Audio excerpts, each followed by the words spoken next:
Hey guys, MajorCalzone here, and in this video I want to talk to you guys about the current state of Halo as a franchise, particularly focusing on the games. And I only say that because I know there's some heat around the Halo Infinite show, and I'm honestly just not interested in it. I don't have a Paramount Plus subscription, and I really don't feel like I need to get one just to watch the Halo TV show. So if you're looking for any sort of discussion about that, you can go elsewhere. I mainly just want to focus on the games, particularly with Halo Infinite and the Master Chief Collection. Because in my browsing of the YouTube website, I have seen so many people talking about the state of Halo Infinite and the fact that it has declining player numbers and it had a buggy launch and the game's content is about... Well, you pull up a picture of Courage the Cowardly Dog's house, and it's like, the house is like the multiplayer, and that's it. There's like nothing else around it, you know what I'm saying? And a lot of people are saying that the game is dying, it's dead in the water, Halo Infinite is garbage, blah blah blah, MCC is better, and I really wanted to talk about that particular argument in general. So, I'm not here to defend Halo Infinite's launch, or its lack of content, or its bugs. I'm not trying to defend that at all, because truthfully, if the game has been in development since 2015, 2016, that is a 6 or 5 year gap. Yes, I can math, it's okay.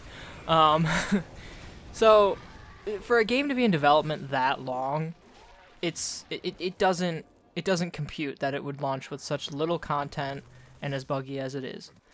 That, to me, is a strong indication that there was some very serious problems going on behind the scene, and 343 just couldn't get it together. Even if they were modifying the engine to turn it into the Slipspace engine. It doesn't make sense. It just doesn't. It doesn't add up with how much time they had to work on it and get it to a functioning state. It doesn't add up. So I'm with you. All of you people out there who are upset that the game doesn't have Infection, or Forge, or Campaign Co-op, whatever. I'm here for you. For those of you that are upset that Theater doesn't work, and that Custom Games doesn't work, I'm here for you. I want it. I want all that too. I want Forge. I want a Custom Games browser. I want Theater to work more than anything. As a guy that likes to take screenshots, I wish I could take Halo Infinite screenshots, but I can't because the Theater mode hardly works half the time. You know, it's worse than Halo 5's Theater mode, which is like, what? How is that even possible? On top of that, like, bugs and lack of content aside, well, I mean, it kind of ropes into lack of content, but the fact that you can't unlock anything in the game, armor-wise, without paying for it, or going through the free events, which the free events are pretty scarce. You also have the Battle Pass, but you have to pay for the Battle Pass to get any significant amount of armor, which is like, what? There's no cross-core customization, weapon skins, armor skins, and all that stuff. It's just an inferior system. And I went back to MCC recently, and before I even played the game, I hopped into the customization menu and I just kind of browsed. You know, I was looking at some of the armor I had unlocked, I was picking color combinations for my Spartan, and blah blah blah. And I was sitting there and I'm like, wow, this is so much more fun than what Halo Infinite offers. You know, as it stands right now, Halo Infinite's content is bare. There is nothing there. You know, it's like Pitbull's head. There's just nothing on that bitch. So, I understand. I really do. And it hurts as a Halo fan, as somebody who has been playing these games since about Halo 2, around the time Halo 2 came out. I was obviously very young back then, but Halo has been a very big part of my life for a very long time. It is the game that got me into gaming. Like, I had a PlayStation 1, and I played that casually, but, like, it was when I played Halo 2 on my brother's Xbox that I was like, whoa, this is a video game. You know what I mean? So I feel you.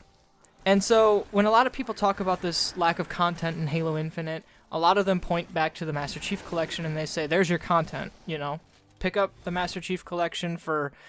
You can usually get it for around $20-30 if it's on sale. I don't even know what the going price is on Xbox right now, but you can get 6 games worth of content for half the price of Halo Infinite's campaign. And it's like, all the features you want in Halo Infinite are over there. A functioning theater mode, a campaign theater too. A functioning theater mode. There's Forge. There's a custom games browser. There's multiplayer with multiple modes that you can pick and choose, with the social, like the matchmaking social thing. There's a variety of ranked playlists for whatever game in the collection you want to play and whatever game mode you want to play. I will say that the ranking system in the Master Chief Collection I don't like it as much as Halo Infinite or Halo 5's. Like, I like having a set rank, like Diamond 4 or something, you know what I mean? I like having that, whereas they tend to go with the more, like, 1 to 50 scale in the Master Chief Collection, but that's a small gripe. The point is that the content is there. There's campaigns that work. There's weekly challenges that rotate every Wednesday or Tuesday around noon Central Time. I think it's like 10 a.m. Pacific, whatever.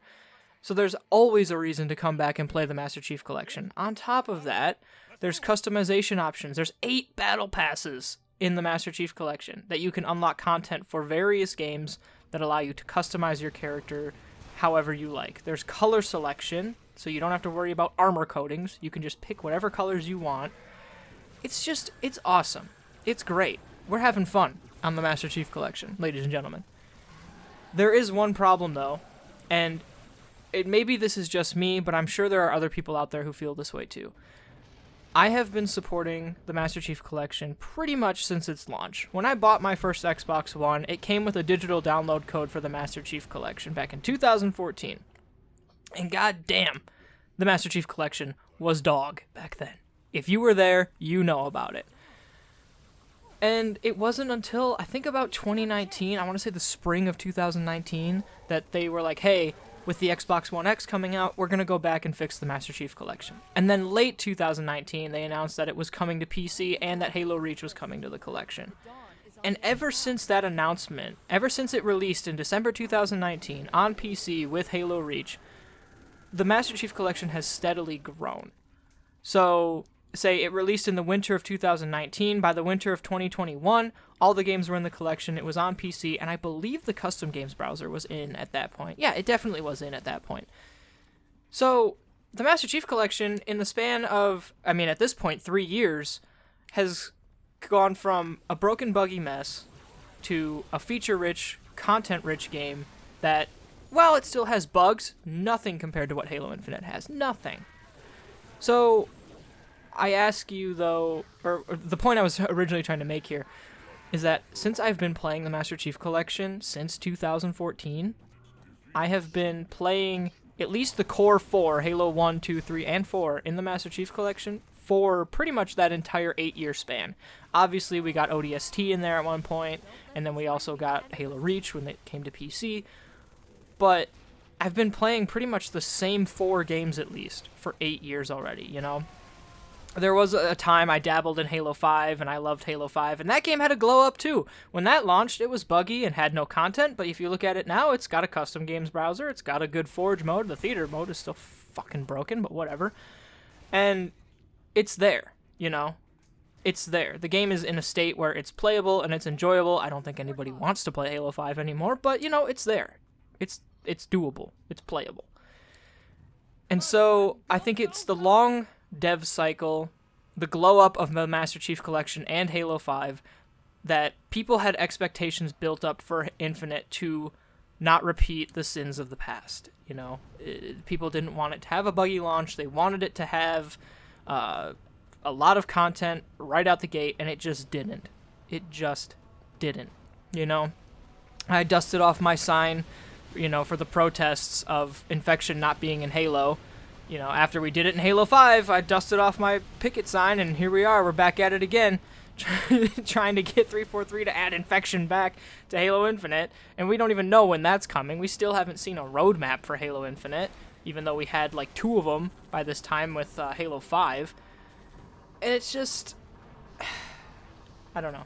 It's frustrating, yes, but I will call to your attention the previous point I talked about, where I said that when the Master Chief Collection came out, that it was also broken and buggy. It was one of the worst video game launches ever.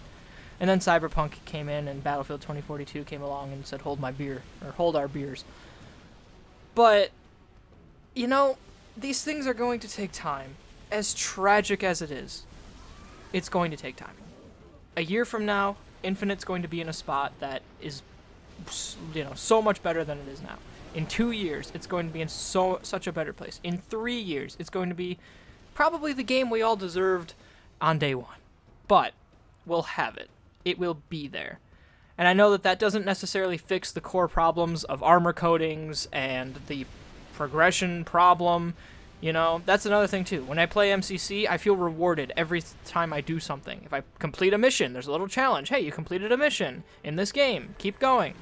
After a multiplayer mission, or after a multiplayer game, there's the XP screen that shows, you know, hey, look at all this XP you earned. Look at all those medals you got. You're leveling up. Good job. There's none of that in Halo Infinite. In 2 years from now, we might have that. We might not. But the point is, there's nothing keeping me coming back to Infinite other than its gameplay loop, which is a pretty strong motivator. Sometimes I really want to play Infinite, but I only play like 2 or 3 games before I'm like, okay, I'm out, you know. Whereas I played the MCC earlier today, and I want to go back and play more now. You know what I mean? So, I guess to close this video out, I just want to say, as frustrating as it is, as hard as it is, we need to be patient. We need to know, or we need to try and have faith that 343 will eventually deliver on what they promised us. I believe in them. They have the Master Chief Collection and Halo 5 to back it up. It's just frustrating that the game we got day one is not the game that we're hopefully going to have 2 years from now. So, if you made it this far in the video, I really appreciate you watching. If you think the video deserves a like, go ahead and drop a like. And if you'd like to see more content from me, go ahead and click that subscribe button, you know, ring that notification bell, all that YouTube crap. And, yeah, I hope you all have a wonderful day, and I will see you later. Peace out.